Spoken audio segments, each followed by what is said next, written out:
자신들의 왕으로 삼기보다는 세상적인 임금을 원했었죠. 그래서 이스라엘 백성들이 이런 세상적인 임금을 원하여서 하나님께서 그런 이스라엘 백성들에게 세상적인 임금, 왕정 정치를 하도록 하나님이 내버려 두셨죠. 하나님이 내버려 두셨어요. 자, 그래서 이스라엘 백성들이 자신들의 구미에 맞는 왕을 뽑았는데, 자신들의 마음에 맞는 이스라엘 백성들의 마음에 맞는 왕은 누구였습니까? 사울이었죠. 사울은 그러나 하나님의 마음에는 맞지 않는 왕이었죠. 그럼에도 불구하고 이스라엘 백성들은 자신들의 마음에 맞는 바로 이 사울 왕을 자신들의 이스라엘의 처음 초대 왕으로 세웠습니다. 그리고서 이제 사울 왕을 통하여서 나라가 든든히 서가는 것처럼 보였으나 실질적으로는 사울 왕을 통하여서 나라가 더욱더 위태하게 되는 그런 모습을 볼 수 있는데요. 자, 이제 다윗이 블레셋으로 망명한 이후에, 자, 블레셋에서 다윗이 블레셋 왕과 백성들의 눈치를 보면 살 수밖에 없겠죠. 자기가 이제 얹혀 사는 입장이니까. 그래서 다윗이 아말렉과의 전쟁을 하는 틈에 블레셋이 어디를 치냐면 이스라엘을 치게 됩니다. 원래 블레셋이 그 전에 여러분들이 잘 알고 있는 골리앗 장수를 통해서 이스라엘을 점령하려고 했었죠. 근데 누구 때문에 졌어요?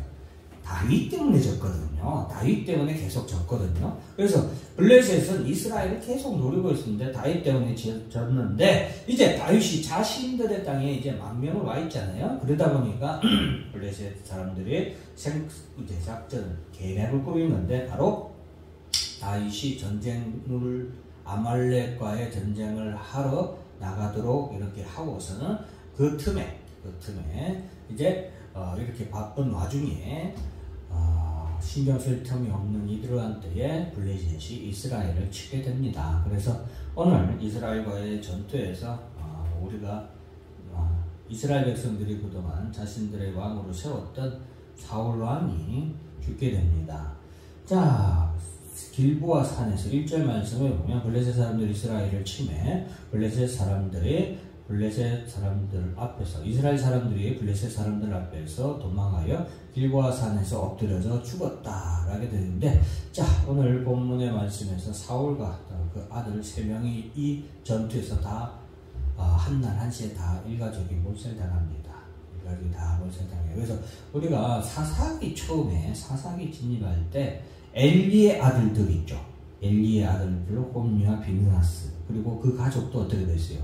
전쟁터에 나가서 그날 다 일가족이 다 망해버리잖아요. 그래서 우리가 이런 모습을 볼 때에 결국에는 전쟁을 통하여서 하나님께서 그들을 심판하신다라는 것을, 믿음 없는 자들을 심판하시는 것을 알 수 있어요. 알 수 있는데, 우리가 이제 이걸 조금 영적으로 생각하면 결국에는 예수 그리스도께서 이 땅에 오심으로 말미암아 마지막 최후의 전쟁이 일어난다 이 말이죠. 최후의 결전은 사탄 마귀가 준비하는 거지만 결국에는 예수님께서는 그 전쟁을 승리로 이끄시고 모든 악한 자들을 이제 무찌르게 되시는데, 자, 오늘 본문에서 보면은 사울과 세 아들들이 다 죽게 됩니다. 자, 여기서 이제 사울의 결말을 먼저 살펴보도록 하죠. 먼저 우리가 처음으로 살펴볼 사람은 사울인데, 사울은 왕이 되고 하나님께 기름 부음을 받았죠. 그래서 그가 만약 하나님 앞에 정말 전심전력으로 충성되게 그리고 믿음으로 그렇게 하나님께서 자신에게 주신 왕권을 통하여서 하나님의 영광을 나타내는데 힘껏 사용했으면 그에게도 하나님께서 복을 주셨겠지만, 사울왕은 그렇게 못되고 오히려 사탄 마귀에게 이렇게 잡혀서 사탄 마귀의 종로로 타는, 그래서 다윗을 늘 죽이려고 하고 이렇게 악한 일을 저지르는 그런 왕이 되어버렸죠. 그래서 결국에는 이 전쟁에서 사울왕은 가장 끔찍한 죽음을 맞이하게 되는데, 여기서 가장 끔찍한 죽음이라는 것은 우리가 전쟁터에서 이렇게 싸우다가 죽는 것은 명예로운 죽음인데 사울왕은 전쟁터에서 자기 아들들이 먼저 죽는 것을 봤을 것 같아요. 사울이 제일 마지막에 죽었거든요. 그래서 사랑하는 아들들이 죽어가는 모습을 다 보게 되죠. 어찌됐든 부모로서 자식이 먼저 전쟁터에서 죽게 되는 모습을 보는 것은 고통이죠. 고통이고, 그런 가운데 사울은 이제 블레셋 사람들에게 결국에는 죽게 될까봐 두려워하게 되는데, 한번 다 같이 한번 4절 같이 한번 읽어볼까요? 시작. 든 자에게 이르되 내 칼을 빼어 그것으로 나를 찌르라. 해같지 않은 자들이 와서 나를 찌르고 모욕할까 두려워하노라. 이를 들여다가 이미 두려워하여 감히 행하지 않았는지라. 이에 사울이 자기의 칼을 뽑아서 그 위에 엎드렸으니. 네. 사울이 활 쏘는 자에게 중상을 입었다. 이 모습을 보면서 누가 생각났냐면 아합 왕이죠. 아합 왕도 하나님을 그렇게 대적하고 아주 악한 짓을 일삼았는데, 결국에는 전쟁터에서 적군이 쏜 화살이 갑옷을 뚫기가 쉽지 않은데 솔드의 틈 사이로 화살을 맞고서 죽지도 못하고 고통을 당하다가 결국에는 피를 다 쏟고서 쉽게 그렇게 죽었잖아요. 그런데 오늘 본문에 사울도 그렇게 중상을 입게 됐습니다. 그러니까 참 악한 자의 결말이라는 게 얼마나 끔찍한 건가 우리가 잘 알아야 됩니다. 이 세상에 수많은 사람들이 왜 악을 저지르고 삽니까? 하나님이 없다라고 생각하니까 악을 저지르고 사는 거예요. 악한 사람들은 하나님이 없다라고 생각합니다. 그리고 악한 사람들은 죄에 대한 심판이 없다고 생각하기 때문에 그들은 악을 저지르고 사는 거예요. 그런데 여러분 한번 생각해보세요. 거짓말 한마디만 해도 갑자기 하늘에서 벼락이 딱, 모든 사람들이 다 보이는 벼락이, 거짓말하는 사람 한마디만 해도 하늘에서 벼락이 딱 쳐서 그 사람 죽는다면 사람들이 거짓말 한마디라도 하겠어요, 안 하겠어요? 안 하겠죠. 근데 이것이 어떻게 보면 하나님의 심판이에요. 공의의 심판. 어떤 심판입니까? 죄인은 죄로 말미암아 결국에는 멸망하는 거예요. 의인은 하나님이 눈에 보이지 않지만, 심판이 당장 눈앞에 보이지 않지만 그럼에도 불구하고 하나님은 살아계시다. 하나님의 심판은 반드시 있을 것이다. 죄에 대한 심판 있을 것이다고 믿음으로 하나님을 믿는, 선을 행하는 의로운 자들은 결국은 어때요? 그 믿음으로 말미암아, 그 의로 말미암아 뭐 하는 거예요? 사는 거죠. 그러나 악인들은 어때요? 하나님이 없다 생각하기 때문에 더 많은 악을 저지르잖아요.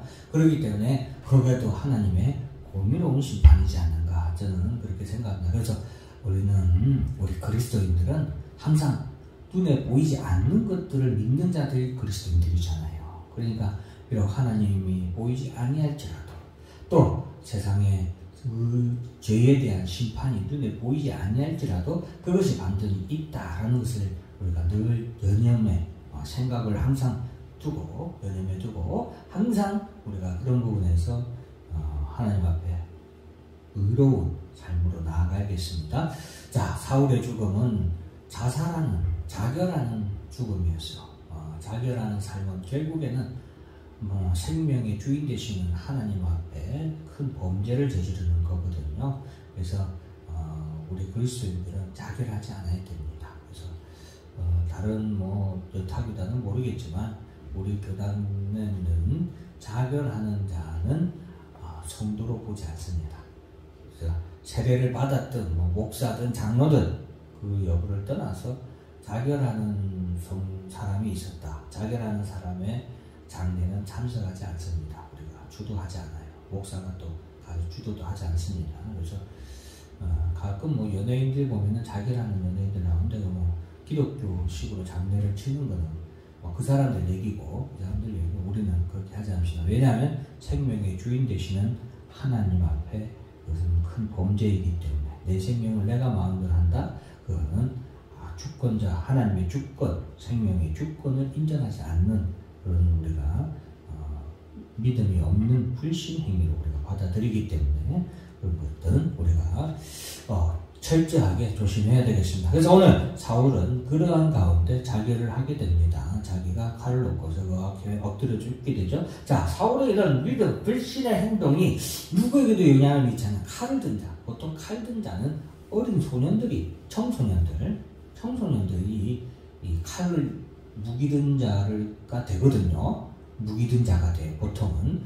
그러니까 사울이, 자신의 주인인 사울이 그렇게 칼을 대고, 칼을 딱 땅바닥에 대고 그 앞에 툭 엎드리는 거예요. 그럼 칼이 이제 뚫고 지나가겠죠. 그런 자결하는 모습을 그 무기든 자도 그대로 따라서 자결을 하는 거예요. 그래서 우리 그리스도인들은 교회 내에서도 그렇고, 가정에서도, 사회에서도 늘 이런 덕스러운 모범을 보이기 위해서 힘써야 됩니다. 이게 악한 행동이 이렇게 다른 사람에게 이렇게 악한 영향력을 주고, 선한 행동은 다른 사람에게 또한 선한 영향력을 줘요. 이제 이게 또 나와요. 그래서 사울 안에 악한 영향력은 이 병기던 자에게 악한 영향을 줬잖아요. 사울 안이 선한 일을 한 게 있어요. 그게 뭐냐면, 사울 안이 처음에 왕이 될 때 암몬 자손이 이 야베스 사람들을 침략한 적이 있었거든요. 그때 사울이 하나님의 성령의 감동을 받아서, 하나님이 어떻게 보면은 선을 행하도록 주관해 주신 거예요. 그죠? 사울 자체는 악한 사람이지만 하나님 주관해 주셔서 이 사울이 야베스 족속을 위하여서, 주민들을 위하여서 이스라엘 군사를 33만 명을 모집을 해서, 이스라엘 군인 33만 명을 모집해서 야베스를 구원해 주거든요. 이게 그 선한 영향력이 이제 나중에 어떻게 되냐면, 자,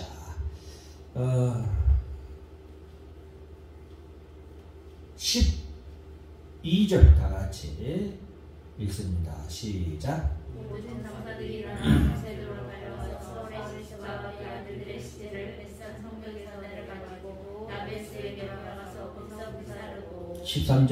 그의 뼈를 가져다가 야베스에서 나무하게 장사하고 주일 동안 묵었다.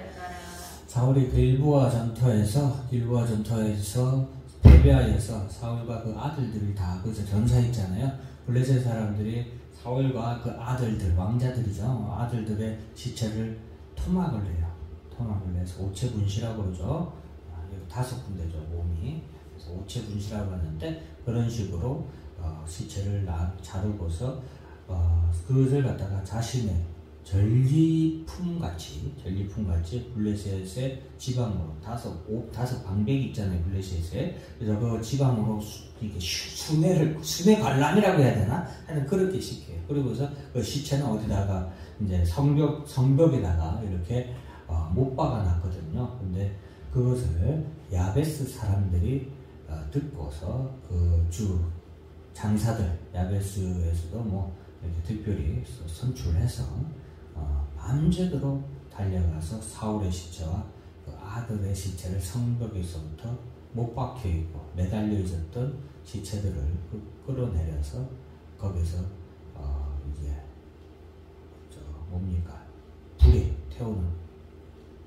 불에 태웁니다. 원래 이스라엘에서 시체를 불에 태우는 것은 매우 부정적인 그런 행위이기 때문에 하지 않습니다. 그런데 사울 왕과 그 아들들의 시신은 이미 너무나도 모욕을 많이 당했기 때문에 야베스 주민들이 거기서 그 시체들을 화장을 하고, 뼈 있죠, 뼈만 모아서 따로 장세를, 에셀나무 아래에 장세를 하고 거기서 금식을 하게 됩니다. 이것이 바로 선한 영향력의 결과예요, 여러분. 그래서 여러분 꼭 가슴에 새기세요. 내가 선한 일을 하면 선한 결과를, 또 다른 영향력을 낳게 되는 거예요. 그러나 악한 행동을 하면 또 악한 영향력을 낳는 거예요. 우리가 콩 심었는데 뭐 나요? 콩 나는 거예요. 팥 심으면 팥 나는 거예요. 이거는 자연의 법칙인데 하나님이 정해놓으신 섭리예요. 악인이라도 선을 행하면 무슨 열매를 맺어요? 좋은 열매를 맺는 거예요. 그런데 의인이라도 악한 씨를 뿌리면 어때요? 악한 열매를 맺는 거예요. 그래서 우리가 잘 기억하고서, 그래서 예수님께서 너희는 악을 뭐로 갚지 말라? 악으로 갚지 말라고 하는 거예요.